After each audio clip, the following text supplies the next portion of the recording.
Okay, so I wasn't gonna do this video because I am in my bathrobe.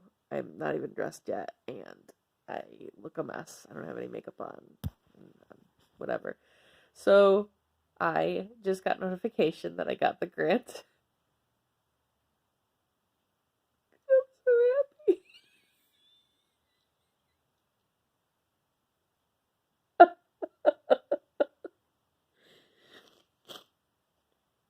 I'm trying to compose myself and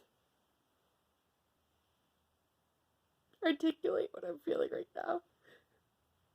But I'm so happy and so honored and excited and fascinated with this topic, and I really just can't wait to learn as much as I can to share it with others, to come up with new theories, to debunk old theories, to understand this topic more than I clearly do now, more than a lot of us do, because I'm going to be getting access to block printing, some block printing extant samples from the Middle Ages and earlier, and I'm going to be getting access to some things that people don't have access to. I've worked with a couple curators that are going to open up their treasuries and collections. And then there's some things that are obviously available to the general public, but also the reason this is so important is part of what I'm going to be doing is going to the Victoria and Albert Museum, where a substantial number of extant samples of block printing before the Renaissance are. They're there because Robert Ferrer sold them. Oh, my nose is red. He sold his entire collection, most of which, unfortunately, from the Middle Ages was debunked as being counterfeits. Whether he knew that or not, I don't know. I have my theories. Um, but a substantial number of extant pieces are there in the Victoria and Albert Museum, and so I'm going to be going there. And that is open to the general public. But the reason this is so important to do it right now is because the Victoria and Albert Museum is building a new storage repository. And so at the end of this year, they are closing down for about 2.5 to 3 years.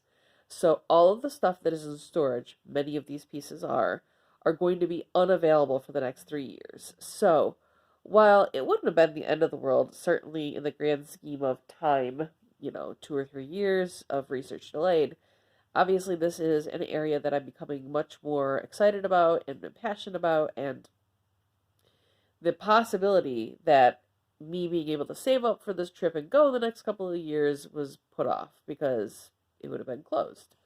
So the fact that I got this grant now is huge in terms of timing, um, for that. And there's also, like I said, there are some curators that I'm working with, one of which has guaranteed that he is going to make some things available to me that I couldn't, that are not available to others, have never been available to others.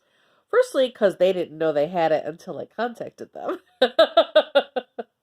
But also because I've been working with him and showing him what my purpose in research is and what my focus and my goal and what I'm trying to sort of weave together, haha, pun intended, in terms of an understanding about things. So, um, I found out about 45 minutes ago that I got the grant, and I wasn't able to stop crying and like talking stupidly to everybody around me with not much um, coherence. This is probably the first chance that I've had to uh, compose mostly myself and talk to you. This reaction is very much like what happened about a month and a half ago when I discovered a printed textile that was long thought missing, and that curator and I, treasury keeper, and I were sort of doing the happy dance. So I kicked myself for not like filming my reaction to that to share, because I think it's always exciting when you see people being excited. But I at least had the wherewithal to do it 45 minutes after I got the grant notification. I was just in shock.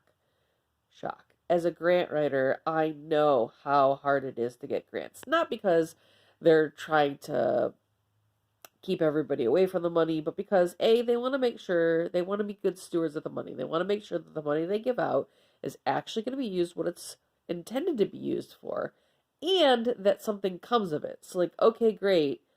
Tanya slash Aveline goes to the United Kingdom and Germany and she researches these things, but what does she do with that information afterwards? Does she actually disseminate it? Does she print it? Does she share that information? Does she give a lecture? Does she present at a conference? And so I know how hard it is to get grants, having been a grant writer for 10 years and having my certification in it. That probably helped also getting the grant because I knew how to write the grant. But that being said, I honestly, genuinely, 100% didn't think I was going to get it. I had written a very profoundly succinct and awesome application.